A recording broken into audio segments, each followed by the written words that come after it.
ഈ നാട്ടിൽ ബദലുകൾ സംഭവിക്കാം.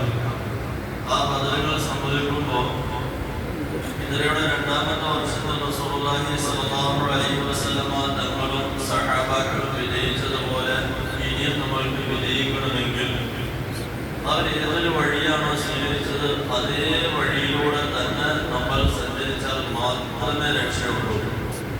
ആ വഴി വിട്ട് മറ്റൊരു വഴിയാണ് നമ്മൾ സ്വീകരിക്കുന്നതെങ്കിൽ നമുക്ക് ഒരിക്കലും വിജയമുണ്ടാകില്ല. മറിച്ച് ആ ഒരു വഴി സ്വീകരിച്ചാൽ ഇൻഷാ അല്ലാഹ് അഥവാ നമ്മൾ ബദരീങ്ങളുടെ സിഫത്തുകൾ നമുക്ക് ഉണ്ടാക്കിയെടുക്കുകയാണെങ്കിൽ നമുക്കും അതേപോലെ വിജയിക്കാം. കാരണം അന്ന് അവരെ സഹായിച്ച റബ്ബ് തന്നെയാണ് ഇന്നും ഉള്ളത്. ആ റബ്ബിന് യാതൊരു മാറ്റവുമില്ല. അപ്പൊ അതുകൊണ്ട് കഴിഞ്ഞ ജുമയിൽ ഞാൻ പറഞ്ഞ 6 വിഷയങ്ങൾ പ്രത്യേകം നമ്മൾ ശ്രദ്ധയിൽ കൊണ്ടുവരണം. ഒന്ന്, നാശത്തിലേക്ക് വീഴുന്നതിന് മുമ്പ് തന്നെ പ്രതിരോധിക്കാൻ തയ്യാറാകുക. ബോംബ് വാളും കഴുത്തിൽ വീണ് കഴിഞ്ഞിട്ട് പിന്നെ അതിനെ പ്രതിരോധിച്ചിട്ട് കഥയില്ല, പ്രതിരോധിക്കാനൊക്കെയില്ല. അപ്പൊ നമുക്കെതിരെ ഒരു ആക്രമണം വരുമ്പോൾ അത് മുൻകൂട്ടി കണ്ടുകൊണ്ട് അതിനെ വേണ്ടതുപോലെ ചെറുക്കുക എന്നുള്ളതാണ് പലർ തന്ന ഒന്നാമത്തെ പാഠം. ശരിയിരിക്കുന്നില്ല, വെറുതെ ഒന്ന് ഓടിച്ചു വിടുക മാത്രം.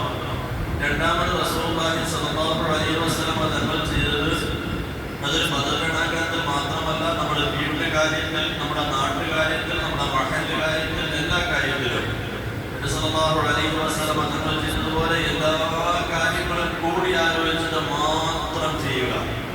റസൂലുള്ളാഹി അലൈഹി വസല്ലം സ്വന്തം തീരുമാനമെടുക്കാം, പക്ഷെ ഒന്നും എടുത്തില്ല. ദിവസങ്ങൾ ഉടനെ സഹാബാക്കൾ വിളിച്ചിട്ട് ചെയ്യണം, എന്താണ് ചെയ്യേണ്ടത് നമ്മൾ. ആ സഹാബാക്കൾ അപ്പം കൊടുത്ത മറുപടി, അല്ലാഹു കൽപ്പിച്ച അനുസരിച്ച് ഇറങ്ങിക്കൊല്ലുകയെ ഞങ്ങൾ കൂടെയുണ്ട്. ഇതായിരിക്കണം നമ്മുടെ ഓരോ സംഘടനയ്ക്കും വേണ്ടത്, നമ്മുടെ വീട്ടിൽ വേണ്ടത്, നമ്മുടെ നാട്ടിൽ വേണ്ടത്, എല്ലാ കാര്യത്തിലും മഹല്ല് കമ്മിറ്റിയിൽ വേണ്ടത് എന്ന് പറഞ്ഞാൽ കൂട്ടായ്മ ഏറ്റവും വലിയ വിഷയമാണ്. അവിടെ സ്വാർത്ഥത വരരുത്. എപ്പോഴും അതിന്റെ അമീറായ റസൂലുള്ളാഹി സ്വല്ലല്ലാഹു അലൈഹി വസല്ലം തങ്ങൾ ചെയ്തതുപോലെ മുഴുവൻ കാര്യങ്ങളും കൂടി ആലോചിച്ച് മാത്രം കാര്യങ്ങൾ തീരുമാനിക്കുക. മൂന്നാമത്തത് ഇന്നലെ രാത്രി ഞാൻ പറഞ്ഞതുപോലെ വസ്തുക്കളിൽ നമുക്ക് ഈമാനില്ല. വസ്തുക്കളെ സംബന്ധിച്ച റബ്ബിലാണ് നമ്മുടെ ഈമാൻ ഇരിക്കുന്നത്. ആ മറുപക്ഷം 1300 പേര്, 700 ഒട്ടകങ്ങള്, അതുപോലെ 100 കുതിര, ഇതുമായി വരുമ്പോ ഇവിടെ തിരിച്ചുള്ളത് 2 കുതിര, 70 ഒട്ടകം, 300 ചില്ലാനം ആൾക്കാര്, അതിൽ പലരും 60, 70, 80 വയസ്സുള്ളത്. ഇങ്ങേറ്റം 16 വയസ്സ് മാത്രം ഉള്ളവരുമേ പറയാവുള്ളൂ. ഇവരെ കൊണ്ട് ഇറങ്ങുമ്പോഴല്ലേ അവരെ കളിയാക്കിയത്. ഉമ്മാരെയൊക്കെ ഏറ്റെടുക്കാൻ വേണ്ടിയാണോ 450 കിലോമീറ്റർ താണ്ടി നമ്മളെ ഇങ്ങോട്ട് കൊണ്ടുവന്നത്? നമ്മുടെ പിള്ളേരെ വിട്ടാൽ പോരാതിനൊക്കെ കൈകാര്യം ചെയ്യാൻ. ഇങ്ങനെ മറുഭാഗം ഇസ്ലാമിക സമൂഹത്തെ പരിഹസിക്കുമ്പോ, കളിയാക്കുമ്പോ ഈ 80, 90 വയസ്സുള്ള സഹാബാക്കള് റസൂലുള്ളാഹി അലൈഹി വസല്ലമ തങ്ങൾക്ക് തന്നെ 55 വയസ്സ്, 16 വയസ്സ്, 10 വയസ്സ് പഠിക്കുന്നതിന് കുഞ്ഞിന്റെ പ്രായം.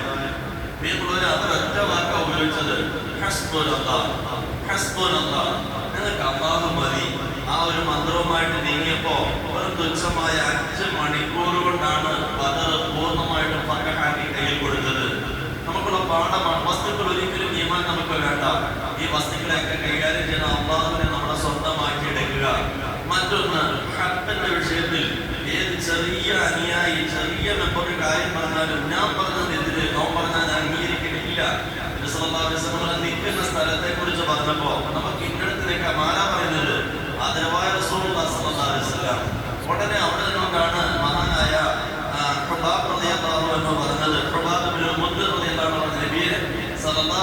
അള്ളാഹുവിന്റെ തീരുമാനമാണോ അതിന് യുദ്ധതന്ത്രമാണോ ഒന്നുമല്ല, ഇതൊരു അഭിപ്രായം ഞാൻ പറഞ്ഞതേ ഉള്ളൂ. എങ്കിൽ നബിയെ സല്ലല്ലാഹു അലൈഹി വസല്ലം ഇന്ന ഭാഗത്തേക്ക് നിന്ന് ഇതാണ് നമുക്ക് പറ്റിയ സ്ഥലം. ഉടനെ ഒരു ചെറിയ സഹാബിയുടെ അഭിപ്രായം ഏറ്റെടുക്കുകയാണ്. ഞാൻ വലിയ ആള്, ഞാൻ പറഞ്ഞതിന് അപ്പുറം ആരും പറയാൻ പാടില്ല, അങ്ങനെ ഒരു വിഷയമേ ഇല്ല. നീ പറഞ്ഞതാണ് ശരിയെങ്കിൽ 100% ഞാൻ അതിന് കീഴ്പ്പെടുന്നു.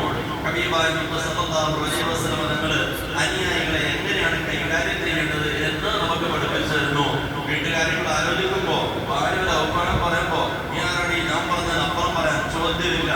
നമ്മുടെ കൊച്ചു മക്കൾ ഒരു വാക്യം നമുക്ക് ഇന്നലെ ചെയ്തൂടെ എന്ന് പറയുമ്പോ അത് ഹൈറാണെങ്കിൽ നിന്റെ അഭിപ്രായമാണ്,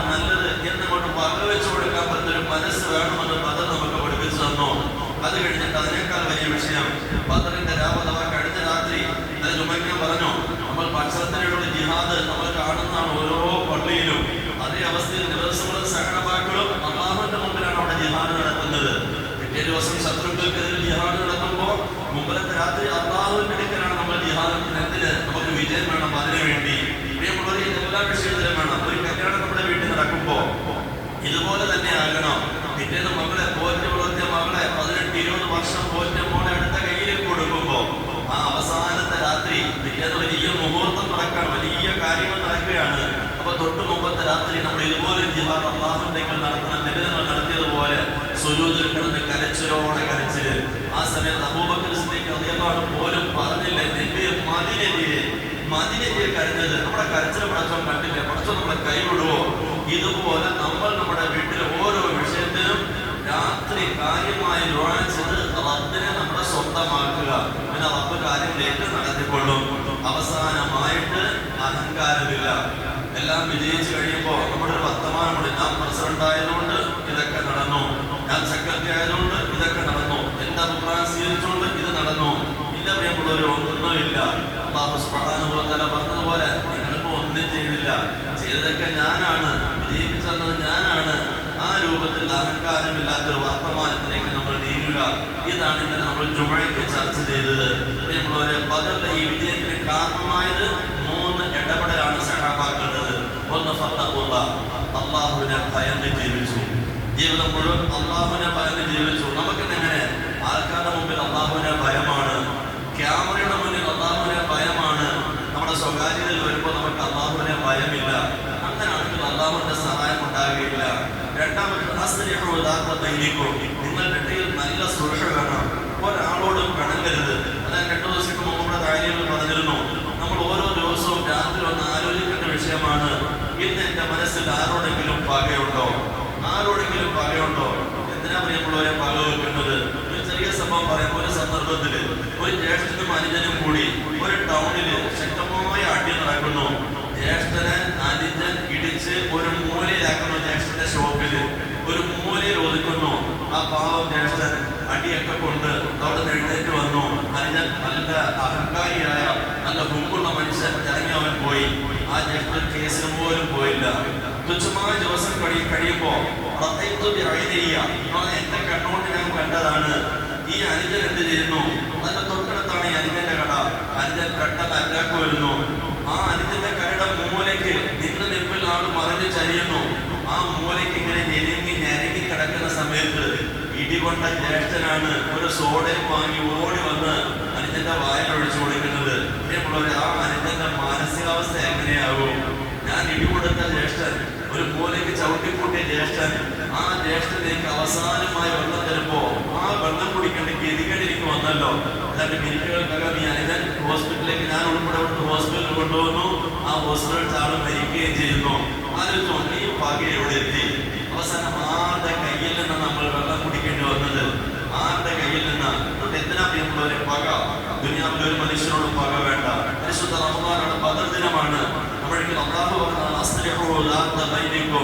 നിങ്ങളുടെ എന്ത് പകയുണ്ടോ അത് വെട്ടി മാറ്റുക. എനിക്ക് ആരോടും പകയില്ല. ഒരു സലാം പറഞ്ഞാൽ തീരുന്ന പ്രശ്നമുള്ളൂ. നേരിട്ട് പോയിട്ട് സലാം പറയുന്നത് പോകണ്ട.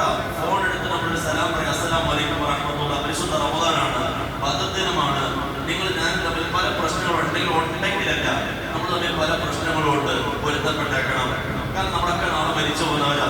എന്റെ ജനാസയ്ക്ക് സന്തോഷത്തോടെ വന്ന് നമസ്കരിക്കുന്ന മനുഷ്യനാണ്. കാരണം എന്റെ സഹോദരൻ പോവുകയാണ്. അതുകൊണ്ട് അവന്റെ ജനാസ നല്ല നിലയ്ക്ക് ദുആ ചെയ്യാൻ കിട്ടിയ ഭാഗ്യം എന്നുള്ള സന്തോഷം, ആ മരിച്ചതിന്റെ സന്തോഷമല്ല. അങ്ങനെ മയ്യത്ത് നമസ്കരിക്കേണ്ടതാണ്. അതുകൊണ്ട് എന്താണെങ്കിലും പൊരുത്തപ്പെട്ടേക്കണേ. തീർത്തില്ലേ പ്രശ്നം? എത്ര മഹബത്താകും. അത് നമുക്ക് തന്ന പാഠമാണ്. നിങ്ങൾ ഇങ്ങനെയാകണം. മൂന്നാമത്തെ അള്ളാഹുവിനെയും അവരുടെ റസൂലിനെ നിങ്ങൾ അനുസരിച്ച് ജീവിക്കുക. എങ്കിൽ ഇതാണ് ബദരീങ്ങളുടെ പ്രധാനപ്പെട്ട 3 സ്വഭാവങ്ങൾ. പ്രിയമുള്ളവരെ, ഈ ഒരു അവസ്ഥയിലേക്ക് നമ്മൾ വരണമെങ്കിൽ നമുക്ക് ചില കാര്യങ്ങളുണ്ട്.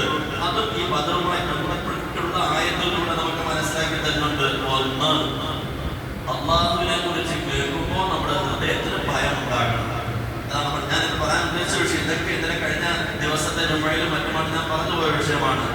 ഏറ്റവും പ്രധാനപ്പെട്ട വിഷയം ഇനി ഇതാണ്. ഇങ്ങനെ റബ്ബൊരു കാര്യം, പോലീസ് സ്റ്റേഷനിൽ ഒരു പേപ്പർ വരുമ്പോൾ ഇംഗ്ലീഷിലാണ് കത്ത് വരുന്നതെങ്കിൽ നമ്മൾ എത്ര പേരുടെ മുമ്പിൽ കൊണ്ടുവന്ന് ഓടും. എന്താ ഇത് പറഞ്ഞത്? നല്ല അറസ്റ്റിന്റെ കേസ് വല്ലതും ആണോ? പ്രത്യേകിച്ച് ഇലക്ഷൻ നടക്കാൻ പോവാ. നമ്മുടെ നാട്ടിൽ ഒരുപാട് പേരെ തപ്പുന്ന ഒരു അവസ്ഥ വന്ന് അങ്ങനെ കൂടുതൽ കേസുള്ളതിനെയൊക്കെ പൊക്കിയെടുത്ത് ജയിലിട്ടേക്കാണോ പ്രത്യേക ഓർഡർ വന്നിട്ടുണ്ട്. കേസ് കൂടുതലുള്ള ആൾക്കാരെയൊക്കെ എന്ത് ചെയ്യുക? തപ്പിട്ടവർ പണി തുടങ്ങി. പലയിടത്തും തൂക്കിയെടുത്ത് ജയിലിടുക. ഇലക്ഷൻ വരികയാണ്. അതുകൊണ്ട് നാട്ടിൽ പ്രശ്നം ഉണ്ടാകരുത്. പ്രിയമുള്ളവർ, മനസ്സിലാക്കാതാണ് ഓരോരുത്തരും ഇപ്പം തൂക്കി ഇതിലേക്ക് കൊണ്ടുപോയത്. അപ്പം ഇങ്ങനെയൊക്കെയുള്ള അവസ്ഥയിൽ ഒരു പേപ്പർ പറഞ്ഞിട്ട് നമുക്ക് ഭയങ്കര ഭയമാണ്. ഇത് അള്ളാഹുവിന്റെ പേപ്പറിനെ കുറിച്ച് നമുക്ക് വല്ല ഭയവുമുണ്ടോ? അല്ലാഹു സുബ്ഹാനഹു വ തആല പറഞ്ഞു, ഒരു ശരിയായ ബദരി എങ്ങനെയായിരുന്നു? ഒരു ബദരിയുടെ സിഫത്ത് പറയുന്നത്. നമ്മളും ആ സിഫത്ത് വന്നാൽ ഇൻഷാ അല്ലാഹ് അല്ലാഹു വിജയിപ്പിക്കും. എന്താണ് ആ സിഫത്ത്? ഇന്നമൽ മുഅ്മിനൂൻ